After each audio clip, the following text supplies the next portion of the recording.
Mark Vandenhouten. I am the Dean of the Faculty at Flagler College, and we are delighted that you are here with us. And I'm especially delighted to introduce you to Hilke Schellmann, an Emmy Award-winning investigative reporter, fellow at the Pulitzer Center for Crisis Reporting. She is a true champion of multimedia, whose works have appeared in newspapers, magazines, websites, podcasts, webcasts, documentary movies, and books. In recent years, Ms. Schellmann has focused on artificial intelligence for the Wall Street Journal and The Guardian, and now for us tonight. Ms. Schellmann is focused on holding artificial intelligence accountable in this rapidly changing age. In her book, The Algorithm, How AI Decides Who Gets Hired, Monitored, Promoted, Fired, and Why We Need to Fight Back, she documented the rise of AI in the world of work, drawing on exclusive information from whistleblowers, internal documents, and real-world tests, some of which she subjected herself to. Yes. Pleasure. Exactly. She discovered that many of the algorithms making now high-stake decisions are biased, racist, and often do more harm than good. Her 4-part investigative podcast and print series on AI and hiring for an MIT Technology Review was a finalist for a Webby Award. Her documentary, Outlawed in Pakistan, which played at Sundance and aired on PBS Frontline, was recognized with an Emmy, an Overseas Press Club, and a Cinema for Peace Award, amongst others. Her investigation into student loans for Vice and HBO tracked how federal money was affecting college costs and even threatening the country's international competitiveness. The documentary was named a 2017 finalist for the Peabody Awards. A former director of video journalism at Columbia University's Graduate School of Journalism, Ms. Schellmann also spearheaded video coverage as a multimedia reporter in the New York section of the Wall Street Journal. Her work has appeared in several publications, including the New York Times, Vice, HBO, PBS, Time, ZDF, WN.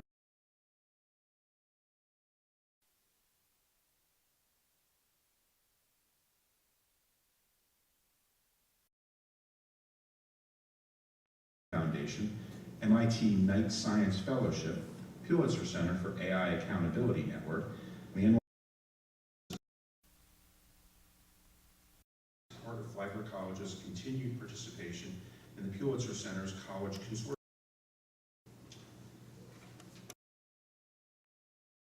Photography, Casa Monica Hotel. We are grateful to you for joining us this evening. Know that we'll welcome your questions at the end of Ms. Schellmann's address, and now we'll turn to welcome Hilke Schellmann, and let's give her a warm St. Augustine.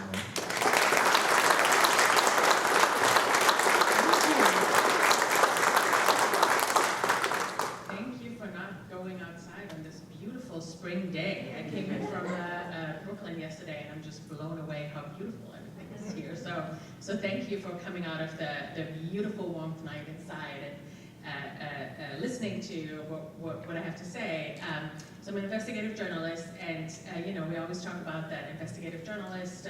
We hold the powerful accountable. That's our mission. And now that I've done the work on AI, I also feel like we need to add that we need to hold AI algorithms accountable, because they now make a lot of decisions about our lives. So I want to talk a little bit today how I found, how I even found out about the topic, how I did some of the testing, what I found out, and then maybe talk a little bit about what sort of I have uncovered and why I think we might need maybe a little bit more transparency, explainability, and maybe some guardrails about some of these algorithms. And I also wanted to address what does have AI to do with government and public policy? Seems like far-fetched, but I think for me it's just goes back to the investigative reporting ethos that we need to hold AI accountable. It makes high-stakes decisions about us, and we have sort of talk about civil rights that are enshrined. For us to have a fair hiring process, and and I think those touch on what the government should be doing in public policy. And now we have, President Biden has taken up AI accountability legislation and has passed an executive order. So we see that, lawmakers are waking up a little bit, although we have to continuously educate them how algorithms work. And I had to educate myself. It's very complex. It's it took me a moment to really understand what is going on. So I wanted to start with a little story how I found out that AI is even used in hiring. Who knew? I haven't had a job interview in 7 or 8 years. So I don't, my kid is 4, she's not applying to any jobs yet. I'm a little bit out of that world, but in November 2017, I was at a conference in Washington, D.C., where consumer lawyers got together, and I was looking for like mortgage stories, and they have nothing to do with AI. They probably still don't know what that is. But I needed a ride from the conference to Union Station to take a train back to New York City. So I caught myself a Lyft, sort of an Uber, a rideshare app, and a driver arrived. I got in the car, and I chatted with the driver, and I said, how was your day? And he was like, I had a weird day. And I was like, oh yeah, really? Why was it weird? And he generously answered me, and he's like, I had a job interview by a robot. And I was like, what? A job interview with a robot? Tell me more. He's probably like this weird lady in the backseat asking me all these questions. But I'm a curious reporter. So he told me that he had applied for a baggage handler position at a local airport, and got a phone call, and a quote-unquote robot had asked him three questions. So probably it was like a pre-recorded voice asking 3 questions, but he was clearly like kind of, felt a little uneasy about this experience and was sharing it with the passenger. I had never heard of this, so I took a note in my notebook, and maybe I forgot about it for a couple of months. But then I did go to an AI conference at NYU, and only because my colleague, Meredith Broussard, who was actually investigating AI, sort of was like, you really need to go, and I'm speaking, and I was like, okay, it's the same building, I'll just walk over there. And I did go to a presentation by someone who had just left the Equal Employment Opportunity Commission, which is a regulator in Washington, D.C. that tries to make sure that hiring and work is fair in the United States. And she said, we did this big data investigation, and I'm really worried because some companies use very basic algorithms that go over employees' calendars to check how many hours they are at work every day. And she's like, I'm worried because people with disabilities and people who have caregiving obligations, mostly mothers, they have higher absentee times than other workers. So they might get penalized because they're not, 8 hours or 10 hours or whatever at work. And she's like, those are protected groups, and this is illegal if this may happen. And I was like, oh, okay, so we need to look at it. I looked around, there were like maybe 3 or 4 people in the presentation and no reporter, and I was like, okay, maybe I'll start looking into it. And she put me in touch with a company that at the time did video interviews for hiring. And they do one-way video interviews, so there's no other human on the other side. It's not like a Zoom call. It's like you get pre-recorded questions on your phone or on your computer, and you record yourself answering. And at the time, the company was using facial expression analysis and intonation of voices to understand how good would you be at a job. And I was just blown away, and I was like, I need to look into this. So, I was at the Wall Street Journal at the time. So I was like, the Wall Street Journal clearly needs to do a story on this, and actually do the story. And just to give you a sense of sort of maybe the scope and how widespread these tools are. So all my students at NYU know HireVue because it's so ubiquitous for retail jobs, fast foods, a lot of hospitality, a lot of hotels. This is usually chains that use this, either use resume screening or AI video interviews. We also see it a lot in banks, investment banks, that use these tools. And in fact, we know that 99% of Fortune 500 companies use AI somewhere in the hiring funnel. This is sort of what the hiring funnel looks like. So you can use AI when you even look for people. You can use it in resume screening, when people send in their applications, when you interview them, when you make their selections. Some companies use AI for background checks that are being done. And last year, in October 2022, I believe, HireVue put out a press release that they did their 30 millionth video interview. So it's pretty widespread. I'm also going to talk a little bit about monitoring of people at work And what the New York Times found out is that 8 out of 10 of the largest American employers survey their workers. We also know that other big companies like Walmart, Delta Airlines, T-Mobile, Chevron, Starbucks, and Nestle work with startup companies that check employees' Slack. It's like a sort of a messaging app that we all use often at work. Their emails, Zoom messages, Teams, and check for like sentiment. Like, how do you feel about this recent change in the companies? How are people feeling? What are they saying? It can also check for compliance. Can check for if somebody's maybe bullying somebody at work. So it can check for all of these and can sort of send a signal or a report to maybe legal, IT, or other folks in a company. But I wanted to show a video, a really quick one. So this is my job, what goes inside these machines. That's what I do. And this is the first story I did for the Wall Street Journal, which I think also, it's 2 minutes long. It gives you a sense how these machines work, because I think it sounds really science fiction, but I think a video can explain this much better. So Jason and I, my colleague and I, went to Utah to figure out how do these tools work. We begin our exploration of the new world of hiring with a visit to the headquarters of one of the companies that's pushing the envelope, HireVue. Its artificial intelligence assessment tool is used by over 50 companies, including Unilever and Hilke, which both declined to comment. This, I'm told, is a typical digital interview for someone applying to become a customer service rep. It confronts me with several scenarios that, on the job, I might encounter. If you can't help me resolve this right now, I'm going to take my business elsewhere. I'm here to try to make these better. I go into this knowing something that HireVue acknowledges many job candidates potentially do not. That my responses are being assessed not by human beings, but by AI, analyzing my tone of voice, the clusters of words I use, and my micro-expressions. So here's what's wild to me. The notion of micro-expressions, is that what you're calling them? It's the facial analysis software. It's capturing, if you think of facial movement, smiling, frowning, eyebrow movement, those are actual database points, and they roll together to give certain emotions and traits and personality and thinking style things. Here I am. I just did the interview for a job as a customer support representative. How'd I do? The first thing is we look at the AI score that's attached to it, and you can see that up here, you scored it at 37%. That's pretty good, right? No. So you're kind of in the bottom third, if you will, in that job, so you'd be a low risk, essentially. My rating is the result of HireVue's AI comparing my responses to those of actual employees.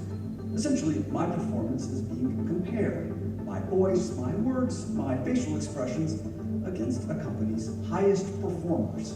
So you think if an employer were to see that number, would I be written off most likely? Would it be filtered out of the process completely? No, absolutely not, actually. But what we would recommend is that the candidates could be rank ordered by that, but they still go and look at the different videos. So you're telling me that everybody who goes through this, they get seen by someone?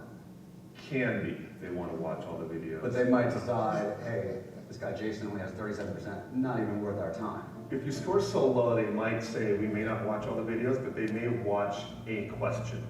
They prefer with that score and then move on.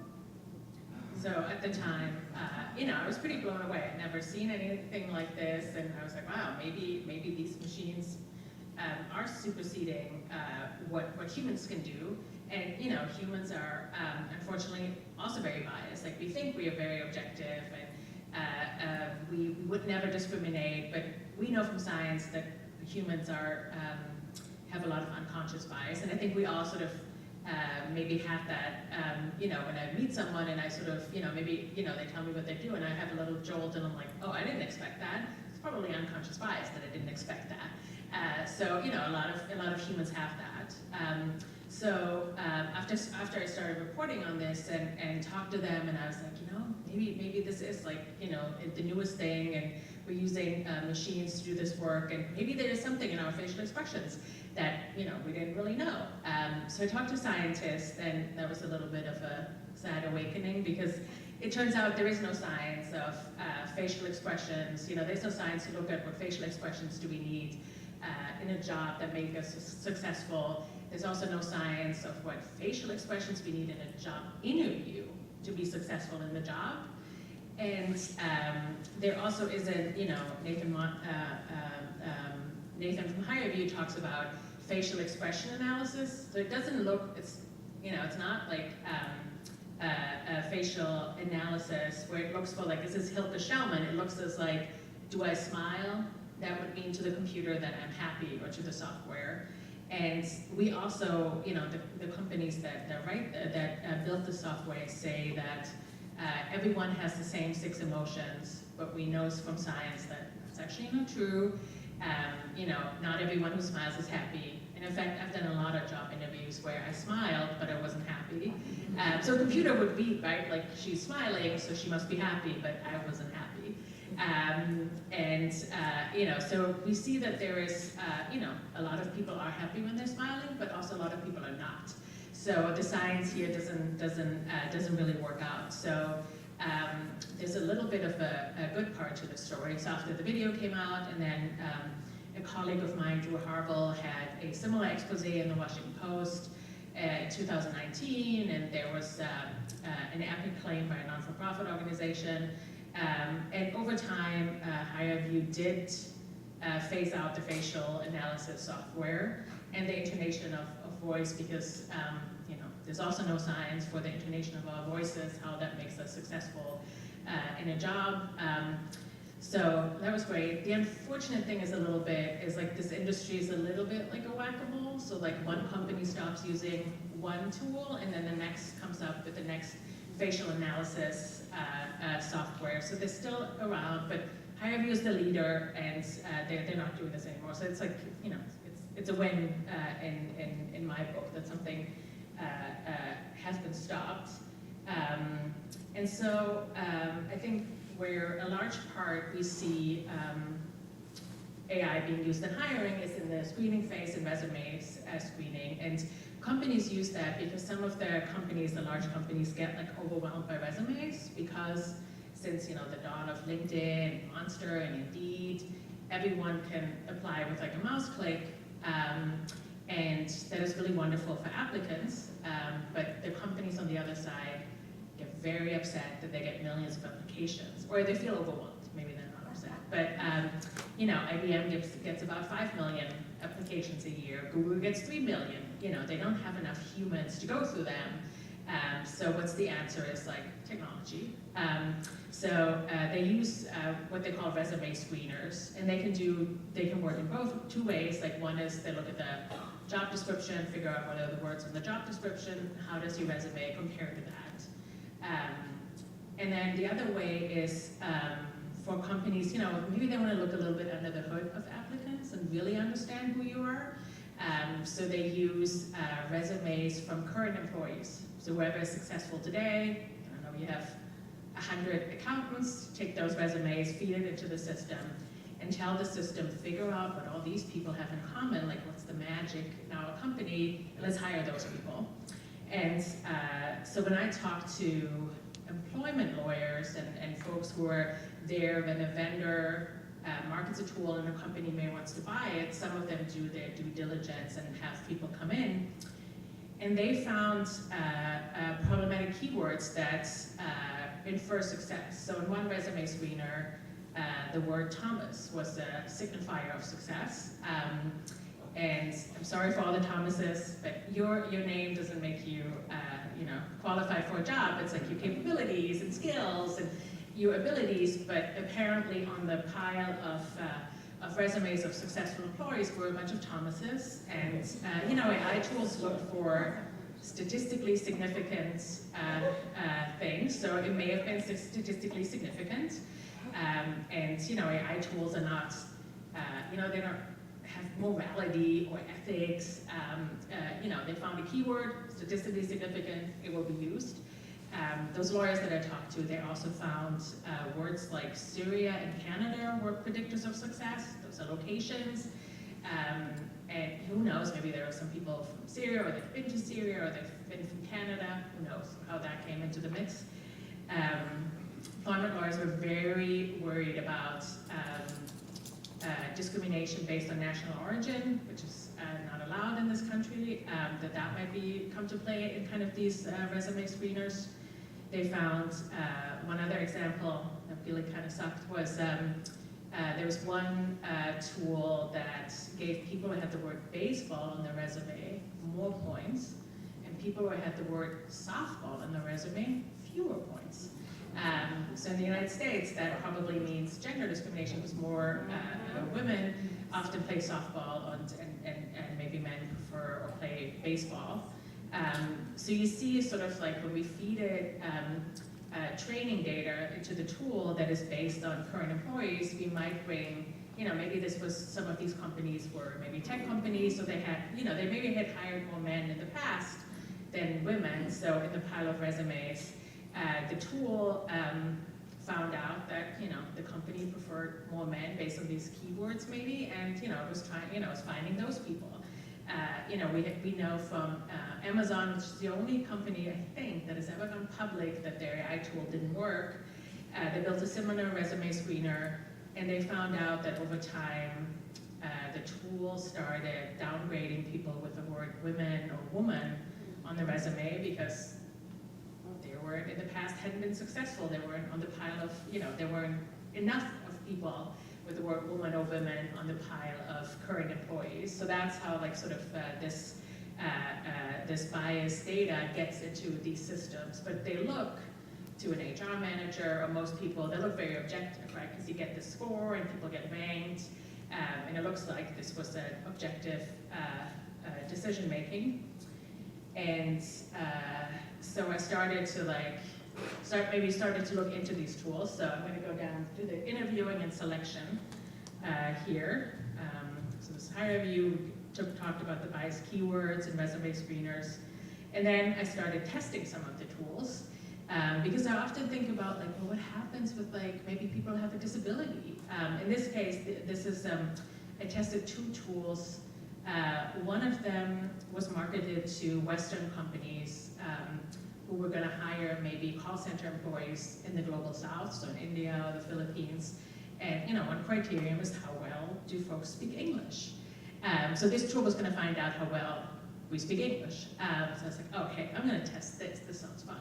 So I bought a $200 license for a month, set up a job, and I spoke to it in English and answered all the questions, to the best of my ability, why I should be hired for this job.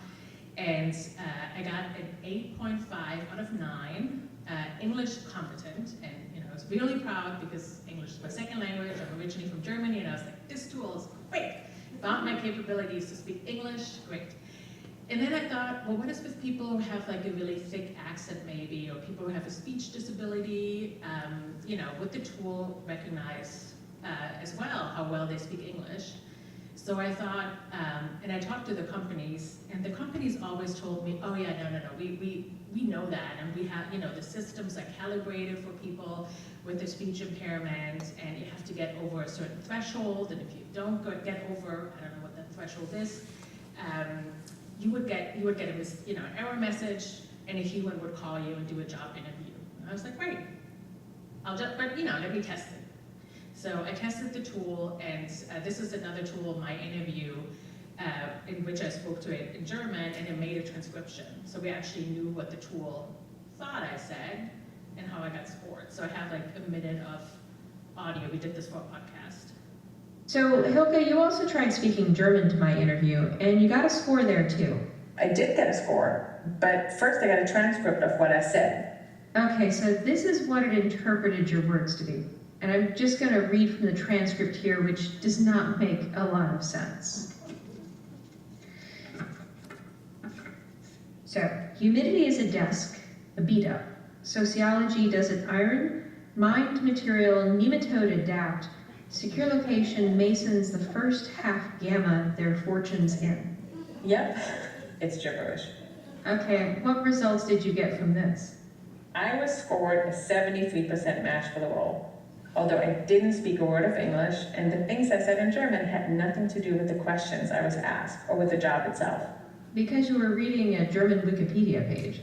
Yeah, actually, 73% is pretty high.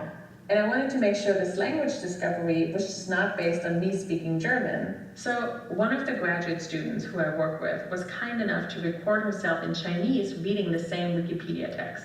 She scored 80%, and her English transcript is gibberish just like mine. Right, bringing us back once again to this question of, are these machines making decisions based on scientific evidence, or are they just guessing? Yep, that's the elephant in the room. So we did So, a bunch of those Hilke, you tests. also tried speaking. We did a bunch of those tests, and then, because we are journalists, and we believe that, if you talk about a product that a company builds, or you talk to people, it could even be in the slightest perceived as negative. Like, we reach out to them and tell them that, we're gonna publish this, and maybe they have a comment, they want to talk to us about it, and maybe we also did a mistake, right? Like, we could legitimately made a mistake, so we want to know. So I reached out to my interview, and here's just one other minute that when I talked to them. Before we go, we want you to know we told the companies behind the systems we tested about what we did, and about our results, and this is what we heard back. Curious Thing AI thanked us for testing their system. My interview did too, and they also got on the phone with us to talk about what we found. It knows that you weren't speaking English, for sure. Clayton Donnelly is my interview's industrial organizational psychologist. But then it defaults to audio only. Then it won't use your content. Because the content, you can see, it's like, it's random. It's random nonsense. So it won't read that at all unless we tell it to do that. So you were saying it didn't take the transcript at all into consideration, just the intonation of my voice. And I scored a 73% match. Like the intonation of my voice was a 73% match with the role. Yeah, well done. Okay, so he says the system understood that you weren't speaking English. But if the system scored me on the intonation of my voice alone, I still don't understand how it could pull a full personality analysis on me, showing, for example, that I'm way more innovative than consistent. How do you find that in the sound of my voice? Apparently this tool has like amazing capabilities. So it also, it pulls out of the words that you say in the intonation, pulls out a personality profile. So if you ever do like a Big Five, or one of those personality tests that you usually sometimes get, where ask, are you the life of the party? Agree, strongly agree, don't agree.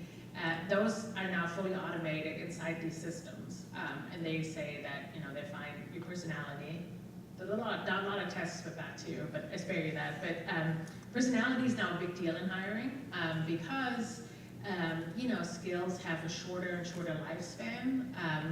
So maybe a few years ago, software developers, everyone wanted those people that could program. Ruby on Rails was the latest programming language at the time.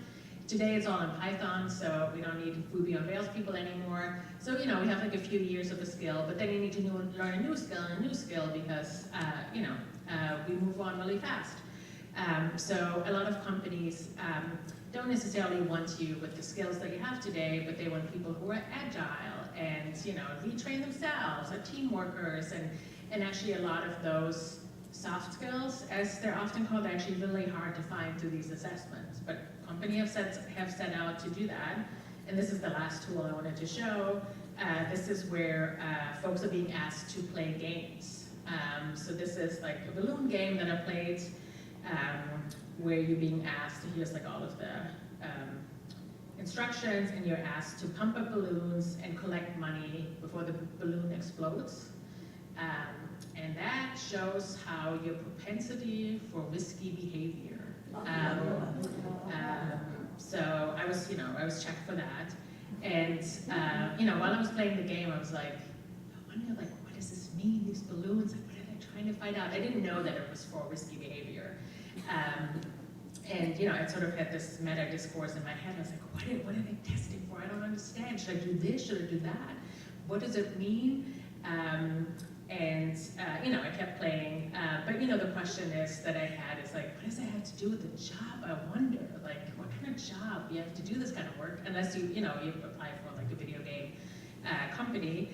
And I also was like really worried. I was like, well, maybe, you know, once the company told me this is about your propensity of how much you want to engage in risky behavior, and I was like, well, maybe I'm a maverick in video games.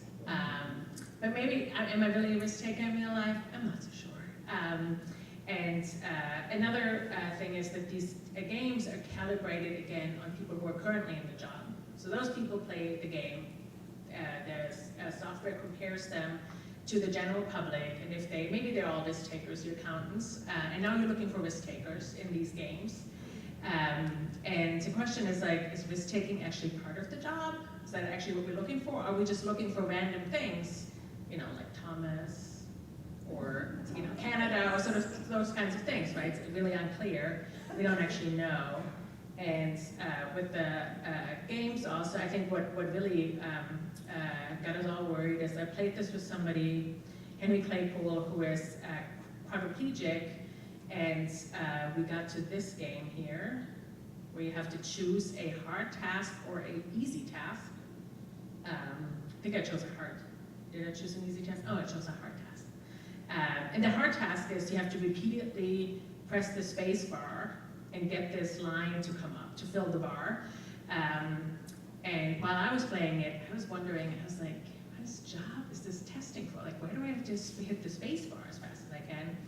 But Henry was more worried, and he was like, well, if somebody has a motor disability, I don't know if they can hit the space bar as fast as possible, and would they be rejected?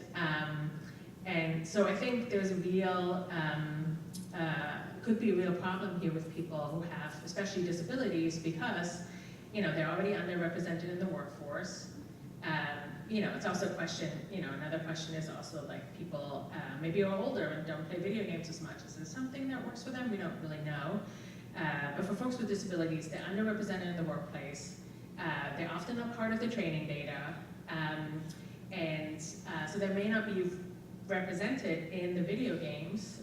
And then the other question is, even if they are, you know, even if somebody is part of the training data, their disability could be so individual, express themselves so individual that even if somebody with autism is in the training data, the next person who is autistic may have totally different data, and the disability may totally represent itself differently. So we have like a real problem here with like one size fits all maybe doesn't fit all.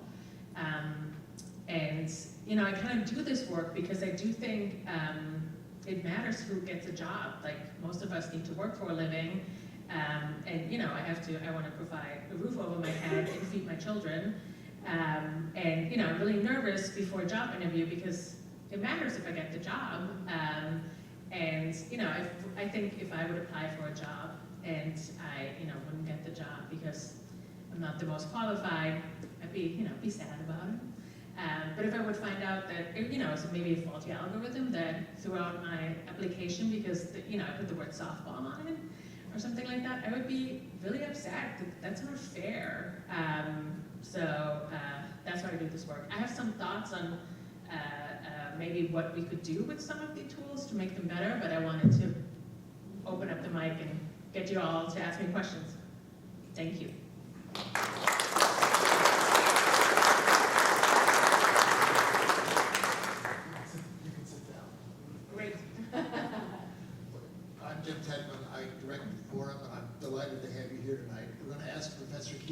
And two students to join us at the panel while you start preparing your questions. We'll ask the professor and the students to introduce themselves, tell us your year, and tell us where you're from, and then pose your questions.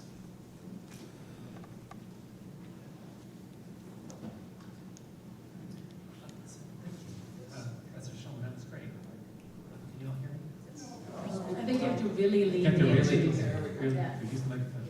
So thank you, Professor Schellmann. That was great. So I'm Professor Doug Keaton. I'm a professor of philosophy here at Butler College. I do teach a class called Living in a Digital World, which is maybe why we were invited today. So here's my question. It seems as though there's two things going on here. One is that people are using AI more and more in the hiring process. And the second is that they're engaging in pseudoscience. There just is no actual science of facial expressions, no actual science of voice intonation. So is the problem the AI or the problem the human use of it with pseudoscience?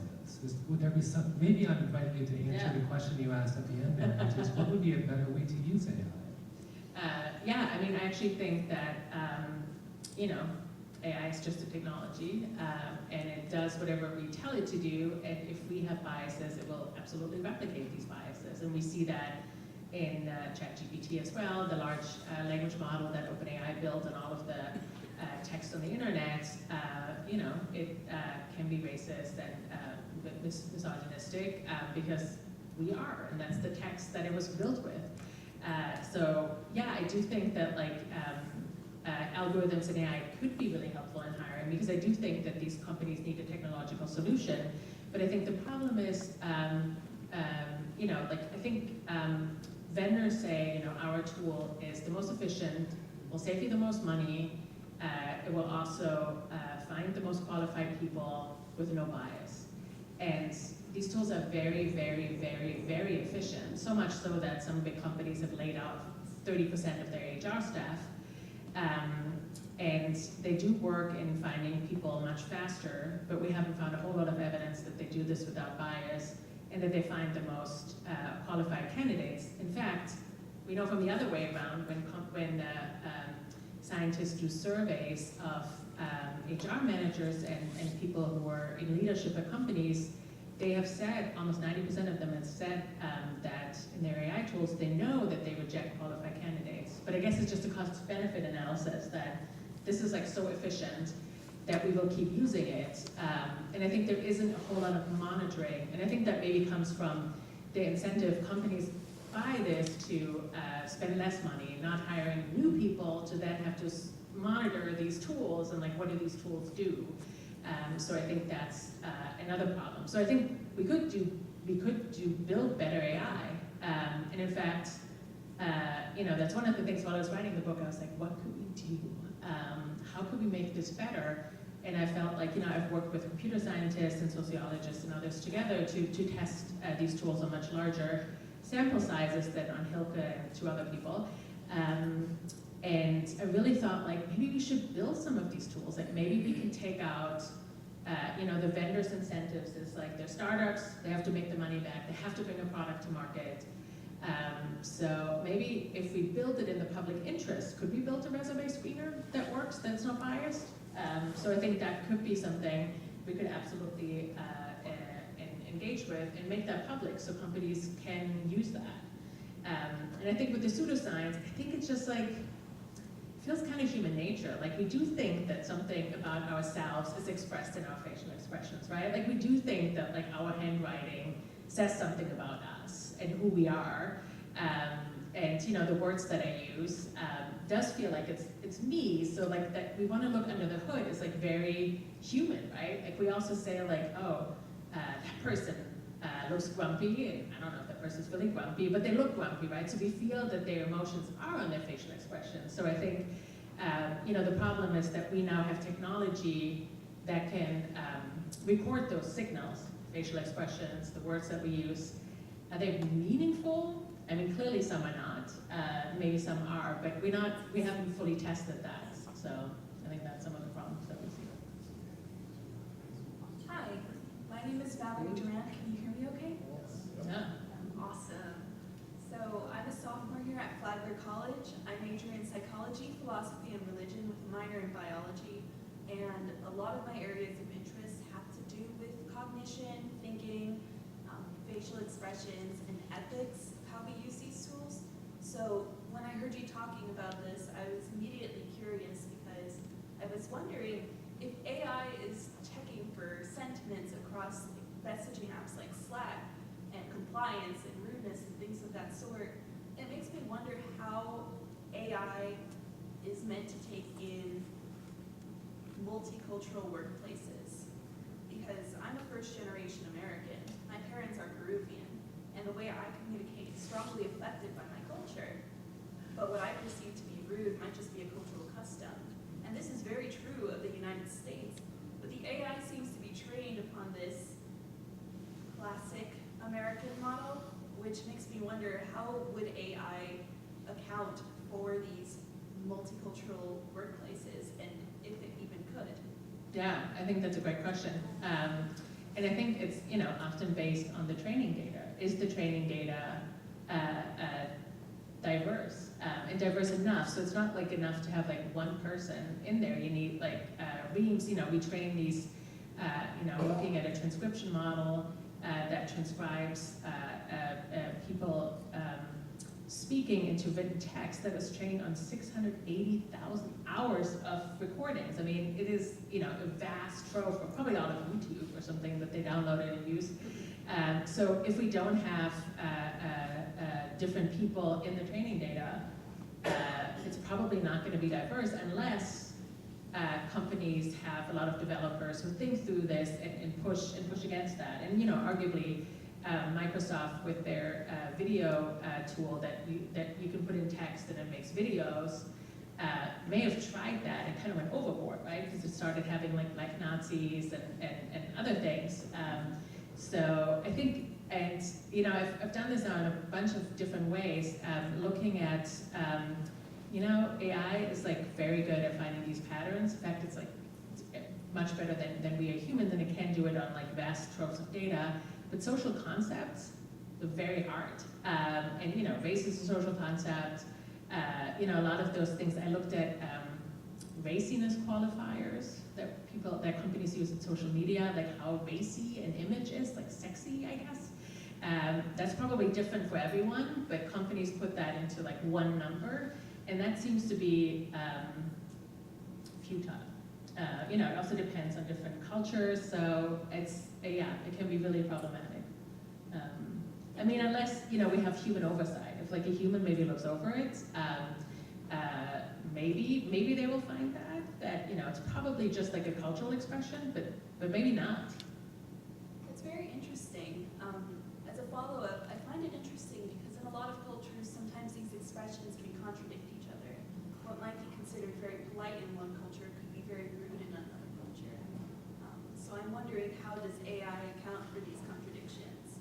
But it's such a loaded question. Yeah, I think it's also like the question is even like, who gets to be in the training data, right? And we know a lot of people who don't have access to broadband, who are maybe not on Snapchat, and to actually be part of the training data. So I think that's another problem. It's like that we don't, usually people who have maybe the means to buy a phone and all of that can actually even build the training data that some of these companies use. So I think that's already a problem. That maybe your parents wouldn't actually be in the training data. So. And that could be a real problem. And I think we haven't, so the problem is, like, I think often a lot of the companies want to be the first to market, want to be the first to stake in their stake that, they built this amazing tool, and, maybe that rush to market isn't, there isn't a lot of sensibility to, like, what could go wrong, and even learning from the past. Like, I'm not the first, I'm sort of one of the first people that looks at hiring and algorithms to use that work, but we've seen racial bias, gender bias, and all kinds of things in these algorithms now. It's not the first time. It's not the first time the companies hear of this. So I think that is a real problem. Thank you. Can everyone hear me okay? Hello, I'm J.D. Sweeney. I am a fine arts major and an illustration minor here at Flagler College. And my question for you is, artificial intelligence has proven itself as an impending wave of change, bringing with it extreme positives and extreme negatives. As a fine arts major, I want to pursue a career in the creative field, a field that is indisputably impacted by AI and its jarringly rapid attempts to replicate human art. As a student, I ask how students can prepare themselves for the assumed gradual implication of AI into our society, into our schools, and into our careers. Yeah. Predicting the future is like, it's like, that's really hard. So in fact, we have done, scientists have done some tests, and because it turns out that predicting the future, especially what might happen in social situations, so will you get a job, will you get fired, will your family have enough money, all those kinds of incidents. We actually have a lot of data on lots of families, and scientists ask machine learning experts to build AI to predict what happens to these kids. So the kids are already 25, so we have the data. But the machine learning scientists only got the data till the kids were 15, and then a small data set till they were 25. And shockingly, those tools couldn't actually predict very well what happens to these kids. So I think it's sort of a thing that we really can predict the future, but I do think that with AI coming into these spheres, I think we will have a lot of thinking to do about we think a lot about text or writing as sort of our innermost expression, so is art, right? And that maybe we thought makes us special as humans, and now we have ChatGPT that writes text that sounds very human and sounds very good, and is a fantastic statistical prediction which word comes next in a sentence, and really is good at it. So I think, maybe that doesn't make us humans anymore. So what should we do? Should we do more art? I do think that, I think people will still think about, I want this to be an original thought. So an original art piece, maybe an original writing versus synthetic text or synthetic art, sort of artificial art. And I think a lot about this. I feel maybe emails can be outsourced to technology. I don't think anyone needs to type those emails every day. How, am I feeling good or not? I'm okay with that. If you have a computer write that. Maybe novel, maybe a story, not so much. And I think maybe we'll keep doing that with art, that we will think about we want intention behind art. We want thought behind art, and not just something built with prompt.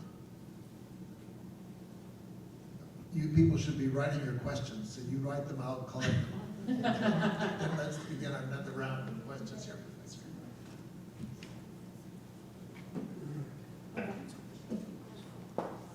Yes. Yeah. I'm concerned. We want to run the questions through. Write Okay. your questions down, okay? Oh. Yes.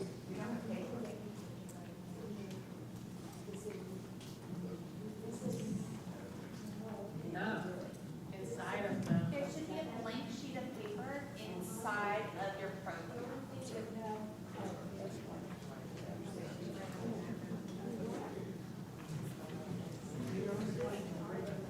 So let me ask a quick question of RT students. Do you think folks in your generation care whether art is made by AI or made by humans?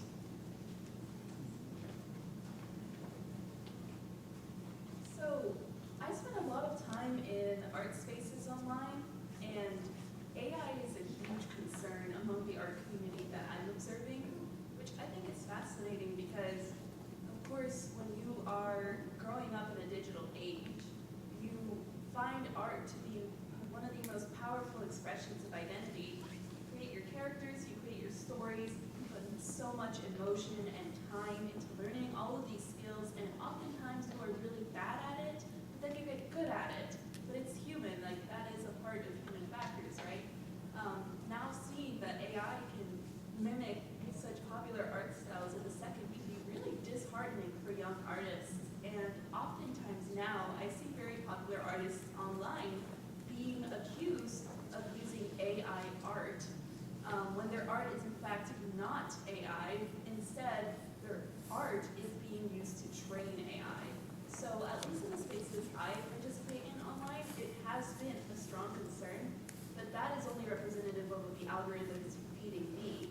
Somebody who really does enjoy art and online spaces, I'm not sure that I know what the average college student or person in my generation would think. To add on to that, I think it's important to realize that those outside of the art community and those who aren't as involved may not be able to recognize the difference between what can be considered AI art and what can be considered human art. And growing up, art was such an integral part of my identity and expressing myself, so much so that from a very young age, I knew that I wanted to pursue it as a career in some form or capacity. So to see famous artists and artists who have worked hard to get to the place they are, having their work be feeded into an algorithm and replicated and mimicked, and I would argue mocked by a machine, is disheartening, as you said, especially when it's concerning how much AI has the capability to consume artists' jobs and careers and invade those spaces, because we've seen companies start to use artificial intelligence to create promotional posters for films. There is a new artificial intelligence program, I don't recall the name of it, but it started to make videos, and it's concerning for all fields of art, not just traditional or visual, also films and media, writers, all forms of art. It is starting to creep into those spaces, and it affects something that is ideally exclusively human in nature, the ability to produce art and express oneself through that medium. Yeah, so I think it's like really good at mimicking humans, right? And it's like really good at it. I think, though, you know, like I think the question is like we will still value art. It's just the question like, will we pay artists to make that art, right? Like, is there going to be an incentive to give folks money or buy their art if AI can do this so quickly? And you know, I think that's sort of the big question. How much are we going to value it that we put money behind it? Okay, questions already are very good, so keep writing, folks. Do employees have any rights against the employers who are monitoring very personal information? In the United States, very little. So we know from case law that anything basically on a work computer belongs to the company. So what I think, and you may not know that you're being monitored, right? Some people know because they get reports every day, you know, either at the bottom of the team, or they're at the top of the team, or some people know because, you know, when they step away from their computer after 15 minutes, their boss calls and I was like, why are you not at the computer? You know, there's no ending to human ingenuity. So, you know, there's also niches now where people know that they're being surveilled at work, and you know, they use little mouse jigglers that you can put on your computer that jiggles your mouse, and you're sort of always active, right? You have like little green dots. You know, there's all kinds of things that people do. We call this productivity theater.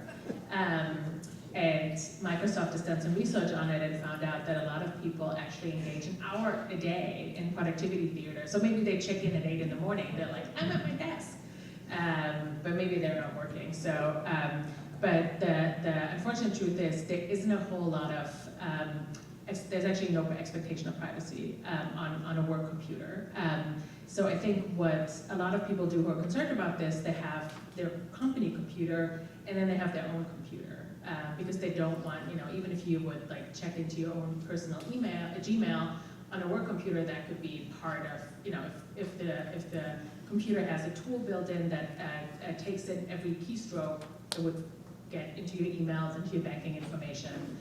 So some people use, you know, second screens or second computers to not have that. We see a little bit of like possibly regulation happening because, interesting enough, the National Labor Relations Board that regulates union activity is very concerned about this because it is illegal in the United States to maybe promote unions or think about if you want to build a union, and that is none of employers' interest. But part of all of this monitoring, if you check every email, every Slack message that employees write, union activity might come to an employer's, you know, they might find out about it, and that possibly may be illegal. So we may see some regulation there, but there isn't a whole lot that we have now. The question is guardrails. Who creates them and who judges? Yeah, guardrails. So, I mean, I think it's pretty clear that we need some sort of oversight of these tools. You know, I think a lot of folks are also a little bit concerned that these are large companies that built these tools, and you know, they're not mostly built by job seekers. And they benefit the companies massively. They make a lot of money, and there isn't a whole lot of regulation around that. So I think we want to put in guardrails, but we want to put in the right guardrails, and we don't want to kill all of AI. Just be, that wouldn't be a good idea either. So we need to have sensible guardrails. That was really hard to do, and I think what might be helpful is like to look at some, that's where I feel very strongly that we need to look at what has happened, like what goes wrong, so we can actually think about like, okay, how could we curb this? So I think in New York City we have a new law that makes companies that use AI in hiring decisions, they have to do an annual audit and publish those and check, do women and men go through the tool at similar rates, people of color, of different races. The unfortunate truth is that the companies can decide themselves how much AI is part of the decision making, and often what happens is AI is part of the decision making at the very beginning of hiring when you have a lot of candidates, and when you're pretty sure at the end, maybe you have 10 candidates left and you may be hiring someone, a human gets involved that does a job interview, right, a phone interview, a job interview. So that law doesn't have a lot of teeth. Also, the companies pay their own auditors, and I've reported on that. When that happened first in the hiring industry, there was riddled with conflict of interest. So that may not be a good thing either. What we now have is impact assessments. So before you build a tool, think about, not afterwards, check if it has bias, but before you build a tool, think about how could it possibly harm people. That might be a good way to think about it, but there's no regulation. I mean, I know that people, HR people do think about this. I think they just don't have maybe the confidence to question the vendors, or maybe feel like they don't have enough power, and the company's leadership want those tools. But I think if you can show like, hey, I've tested this and this does kind of weird stuff, I hope that no company would keep using it. So I hope there will be some help themselves. How does AI affect an individual's algorithms? Is the information on individuals sold to algorithm holding companies? So a lot of our think about medicine. Yes, medicine. Yes. So I mean, a lot of people have tested ChatGPT and found personal information in ChatGPT about themselves, and we also have companies now. I report on one in the last chapter of the book because I've seen more and more wellness and healthcare and other AI move into the workplace, and there's a real tension there that we can use AI tools that, just for me speaking, could predict if I'm depressed or anxious, and employers can just do that at work. They don't even have to get permission. And one company does this. They have data on 30 million Americans because they do our benefits analysis, so they help companies with benefits. And they have AI tools that, when they did a demo with me, they said, look at Aiden, it's like a made-up employee. Aiden dropped his spouse from his medical plan. We think he's going through a divorce. We're gonna send him a text message, he should see a therapist. And I was like, how do you know that? They're like, oh, we have access to the benefits data. Also, Aiden withdrew twice from his 401k. I think he's in financial trouble. He should see a financial advisor. We will suggest that to him. They had another employee, they're like, Maya had back surgery. She needs physical therapy, so we'll connect her, we'll suggest she'll see a physical therapist. And I was like, how do you know that? And they're like, oh, we have access to health data. So they have access to health data of the 30 million Americans they already serve. And they said that they have bought health data on 100 million Americans. So I think that is maybe some more work for me or other reporters to look into, like, what is this data lake of health claims? So we'll see a lot more, I think, in that space, because healthcare is high stakes. I think a lot of companies feel like they could use AI to optimize that, and I'm sure AI could be immensely helpful with some of the things. But we also have to close the loop because it's our health and possibly our lives. So another high stakes place. 3 more guardrail questions. Oh, is yes. there peer review process for AI? Is there an accreditation board to assess the quality of an AI company or AI tools? And where does copyright law come in? Yeah, copyright law is a big deal. So I think you spoke about that, about art. that we need art to build AI that can make art, and we need to get people's books and text to build tools like ChatGPT that can generate text. So there is a copyright, there's already actually a copyright lawsuit, right? The New York Times has sued OpenAI saying you use copyrighted material from our writers that belongs to us. And it is not on you to just use this to build your algorithms. That is illegal. And so we'll see where that goes. OpenAI says, well, if you were going to enforce copyright, we couldn't build these tools. So I think that will, the same thing goes to art, right? We built these tools. It can mimic Van Gogh's paintings because, it has ingested Van Gogh's paintings. And now it can replicate that style. So if those art pieces are copyrighted, that could be a real problem. What were the other two? Sorry, I can only one question at a time. Okay. I'm human. Peer review. Oh, peer review for AI. I don't think I've really seen that, but that would be great, wouldn't it? Like if AI could test these tools, and I think it can do some basic stuff and like basic methodology and figure out like what kind of maybe scientific methodology or test the scientists have run, and we know that some tests are better than others. So I think you could probably do some kind of inferences there. I think that'd be great to help us with. Is there an accreditation board to assess the quality of an AI?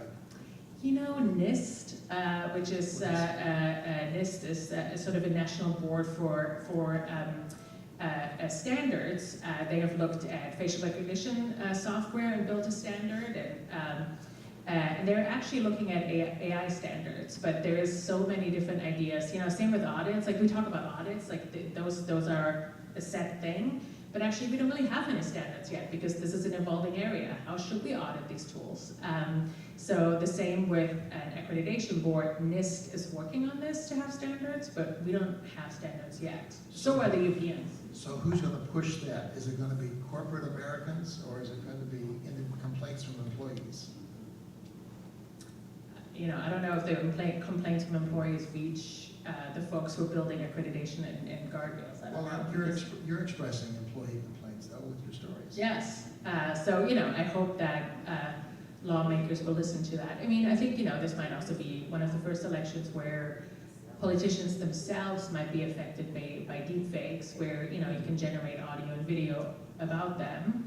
So maybe we'll see more push into that space to put up some guardrails or some, we see some private companies looking at, like in video and audio and photography, we see the makers of photo cameras and video cameras building like sort of a provenance metadata or something like that into the video, so that there would be like sort of, an invisible watermark in the data that this was filmed by a camera. I don't know, maybe if you are very much a computer whiz, you might be able to change the metadata, but probably unlikely. So that might be something, like we would have just embedded that this is an authentic image that was taken of this person on this day versus other things that are generated. I always tell my students also to do a reverse image search on Google, so you can see if an image previously existed. It's usually very helpful.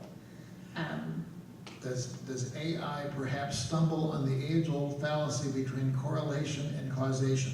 Thank you so much for bringing that up. Correlation, causation, my favorite thing. That is the problem in all of these tools, right? Because we believe that, statistically relevant, it found that Thomas is correlated to being successful in the job.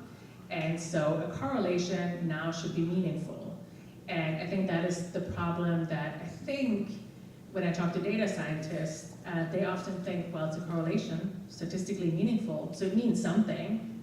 What does it mean? Well, we don't know, but it's statistically meaningful, so we should go with it. It means something, the computer found it. So, I'm pushing the argument a little bit, but I think that is the problem, that, we as humans maybe look at a resume screen and be like, Thomas has nothing to do with your qualifications, but it is a correlation. So yeah, that happens again and again. Thank you for whoever brought that up. This is great. It's sort of the problem with a lot of these tools. Do colleges use AI for admissions? Maybe we should ask the dean. Yes, some of them do. And they do kind of interesting inferences. So like if they, for example, check how long maybe a prospective student stays on their website, and that is then a signal that they're very interested, and maybe we should reach out to them and send them material. And that can all be done via cookies, right? You can sort of track people online. And AI is also being used to sort of infer maybe parents based on their zip code, parents how much money they make and how much or how little financial aid you should offer students so they take the spots. It's also used in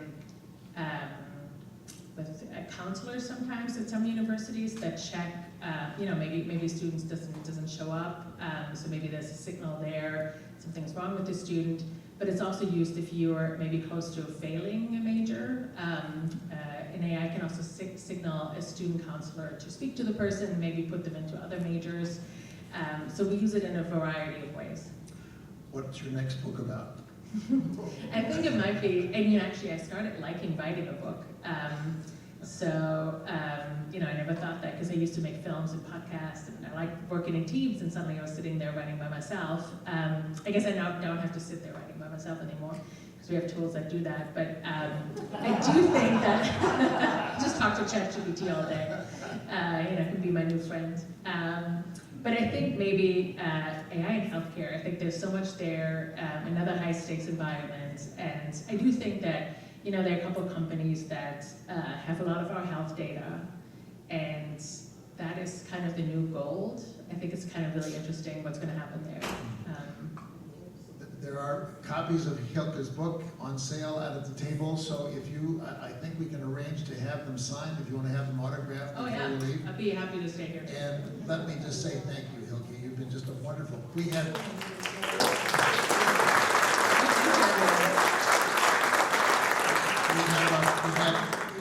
has a long day today. She talked to about 150 students in 2 different classes. It was just a wonderful, wonderful day. And she never said, I don't know.